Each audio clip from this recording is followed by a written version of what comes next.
Olá pessoal, estou aqui para mais uma aula de Biologia e a nossa aula é sobre sistema respiratório. Observe então a nossa pergunta inicial. Qual a importância da respiração na vida dos seres vivos?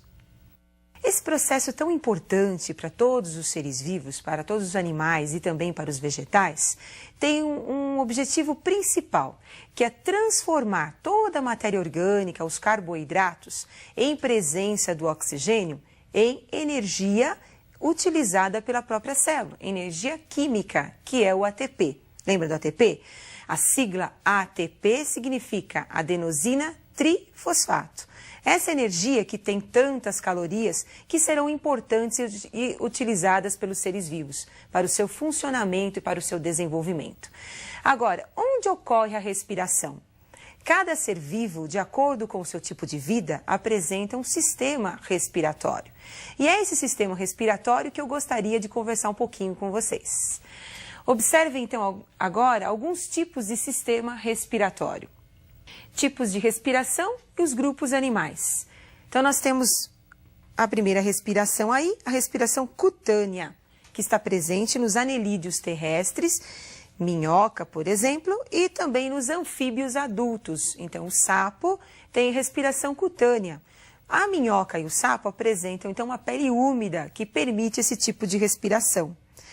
Respiração branquial, nós vamos encontrar nos anelídeos aquáticos, nos crustáceos, nos peixes e nas larvas de anfíbios. Então, nós temos girino, por exemplo, larva do anfíbio, que respira através das brânquias, durante a sua fase aquática. Respiração traqueal aparece nos insetos.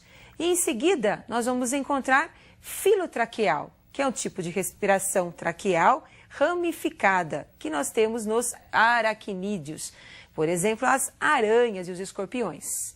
E a pulmonar, nós vamos encontrar nos moluscos terrestres, no caracol, nos anfíbios, nos répteis, nas aves e também nos mamíferos. Então, como nós acabamos de observar, de acordo com o tipo de vida do animal, ele apresenta um sistema próprio, adequado, que é o sistema respiratório para realizar as suas trocas gasosas. Então, nós vamos começar com um exemplo assim bem simples, que é o exemplo das minhocas, onde nós temos uma respiração cutânea. Observem a figura onde nós vamos mostrar o tipo de respiração da minhoca. Então, nós temos aí a minhoquinha e, em detalhe, a pele da minhoca. Uma parte do corpo da minhoca também. Então, observem, nós temos uma cutícula, a cutícula da minhoca é sempre úmida, permitindo, então, a entrada do oxigênio. Esse gás, através da difusão, ele acaba passando pela epiderme, pelo tecido muscular, atinge o capilar, que é o vaso sanguíneo, e é levado, então, para todas as células do animal. Ao mesmo tempo que você tem a entrada do oxigênio, nós temos também a saída do gás carbônico, do dióxido de carbono, seguindo o mesmo trajeto. Percebam que, assim como o oxigênio entra por difusão, essa diferença de concentração entre o meio ambiente e o corpo do animal, o gás carbônico também sai, onde ele está mais concentrado para o meio ambiente. Então, com isso, nós temos as trocas gasosas realizadas aí através da epiderme do animal. Uma outra respiração importante é que aparece nos animais aquáticos. Então, nós estamos representando aí os animais aquáticos, o peixe. Então, percebam aí o detalhe no corpo dos peixes, que são as brânquias. As brânquias são esses filamentos que ampliam, que aumentam a superfície de contato com a água, como vocês estão observando. E as brânquias, elas apresentam vasos sanguíneos que se ramificam e que permitem a passagem do oxigênio para as células do animal. Assim também como esse vaso sanguíneo, recolhe o gás carbônico, o dióxido de carbono, e manda para fora do corpo do animal. Percebam que essa troca é uma troca que ocorre através da água. Então, a água entrando em contato com o vaso sanguíneo é que vai permitir a entrada do oxigênio e a saída do gás carbônico no corpo do animal. Respiração traqueal aparece aí nos insetos. corpo dos insetos, detalhe a presença aí da traqueia. Então, nós vamos encontrar aí a entrada do oxigênio através do espiráculo, que é a abertura que nós temos no corpo do animal, passando pela traqueia e sendo levada por esses ramos traqueais. Parece uma árvore, né? Esses ramos traqueais aí da árvore responsável pela respiração nesses animais. E percebam que esse ramo vai levar diretamente o oxigênio até a célula, os tecidos e as suas células. Assim como também os tecidos vão recolher o gás carbônico e vão trazer o gás carbônico até o ramo traqueal, por onde sairá através do espiráculo. Observe que nesse animal eu não falei do sangue. Assim como a minhoca, o capilar, ele carregava o oxigênio até a célula, assim também como no peixe nós tínhamos também os ramos capilares levando o oxigênio até a célula, nos insetos isso não vai acontecer. Guardem isso que é importante. Nos insetos, o sistema respiratório, ele leva o oxigênio até a célula, até os tecidos, sem a presença da corrente sanguínea, sem a presença do sangue, tá certo? Agora, vamos continuar com os nossos próximos tipos aí de respiração. Temos aí, então, os pulmões das aves e dos mamíferos. Não podemos esquecer que esses animais são homeotérmicos. O que significa isso? São os animais que apresentam a temperatura corpórea constante e, por causa disso, necessitam de muita energia, necessitam de calor. Esses animais têm um metabolismo muito elevado. A respiração nas aves e nos mamíferos, elas necessitam de um órgão bem desenvolvido, ramificado, como os pulmões que vocês estão observando. A respiração ela é muito importante e ela conta com muitos órgãos, como nós acabamos de observar. Agora, nós vamos comentar um pouquinho da nossa respiração, da respiração humana. Então, eu gostaria que vocês observassem o nosso aparelho respiratório, o nosso sistema respiratório. Então, o sistema respiratório humano, ele tem presença das fossas nasais, onde nós vamos encontrar os pelos, né, curtos, e o muco, que vão ajudar no processo de defesa da entrada de micro-organismos. Nós temos também o aquecimento do ar, quando ele penetra pelas fossas nasais, pelas ramificações sanguíneas que nós vamos encontrar nessa região. Então, nas fossas nasais, nós temos uma grande quantidade de vasos sanguíneos. O ar passando pelas fossas nasais, ele cai no tubo que você está vendo aí, que é a faringe. Segue pela laringe e vai para a traqueia. E da traqueia, nós vamos ter a ramificação aí para os pulmões. Então, nós temos detalhe de um pulmão do lado direito, pulmão do lado esquerdo, e nós temos o brônquio, que é uma ramificação aí da traqueia, penetrando internamente nos pulmões. Percebam que os pulmões, os bronquíolos, na verdade, vão se ramificando na região interna dos pulmões e no final dos bronquíolos nós vamos encontrar esses sacos que vocês estão observando, que são os alvéolos pulmonares.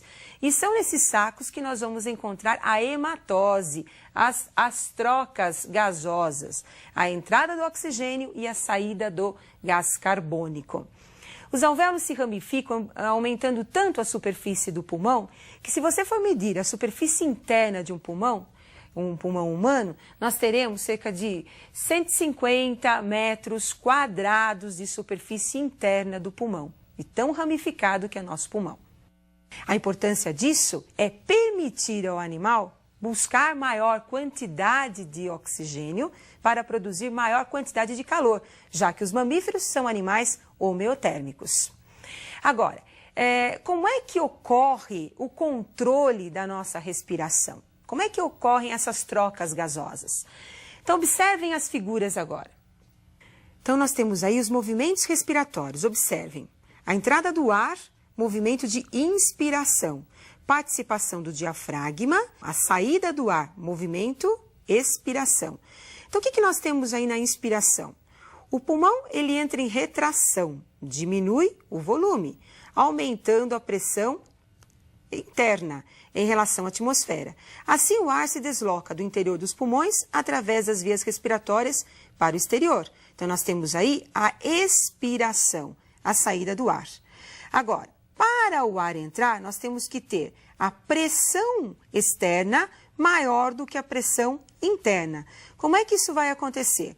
Então, o ar ele vai se deslocar do exterior para as vias respiratórias até os pulmões, para o interior, né, dos pulmões, através dessa diferença de volume que nós vamos encontrar nos pulmões. Então, os pulmões se expandem, aumentando o seu volume, ocorrendo uma queda da pressão interna em relação à pressão atmosférica, permitindo a entrada do ar. Obviamente que essas diferenças de pressões internas e externas são controladas pelo diafragma, pelo movimento do diafragma e também pelo movimento dos músculos intercostais. Mas esses movimentos, eles são controlados também pelo sistema nervoso. Uma região do sistema nervoso importante, que é o centro respiratório, é o bulbo. Detalhe do bulbo. Observem aí a localização do bulbo, na base, né, do cérebro e próximo aí da medula raquidiana. Bom, acabamos de observar todo o nosso sistema respiratório.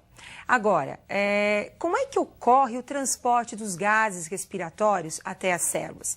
Depois da hematose, das trocas gasosas, como é que o oxigênio atinge a célula? Então, observe uma tabelinha bem simples para vocês lembrarem sempre no momento difícil. Então, nós temos aí os gases respiratórios, o oxigênio e o dióxido de carbono, CO2. O oxigênio é transportado 3% pelo plasma sanguíneo, dissolvido no plasma sanguíneo, que é a parte líquida do sangue. E 7% do CO2 é transportado também pelo plasma sanguíneo. 97% do oxigênio é transportado pela combinação com a hemoglobina. Hemoglobina é aquela proteína que nós encontramos no interior das hemácias. A maior parte do oxigênio é transportada pela hemoglobina. Enquanto que o dióxido de carbono, a maior parte do dióxido de carbono é transportada na forma de bicarbonatos, que são os sais presentes aí no sangue. Então, como acabamos de observar, a respiração é importante para os seres vivos. E como é importante? Porque através da respiração nós temos a entrada do oxigênio e o oxigênio vai até a célula, onde vai ocorrer o que nós chamamos de combustão, queima do carboidrato. E esse carboidrato, que é a glicose, vai liberar a energia que nós vamos utilizar durante as nossas atividades vitais.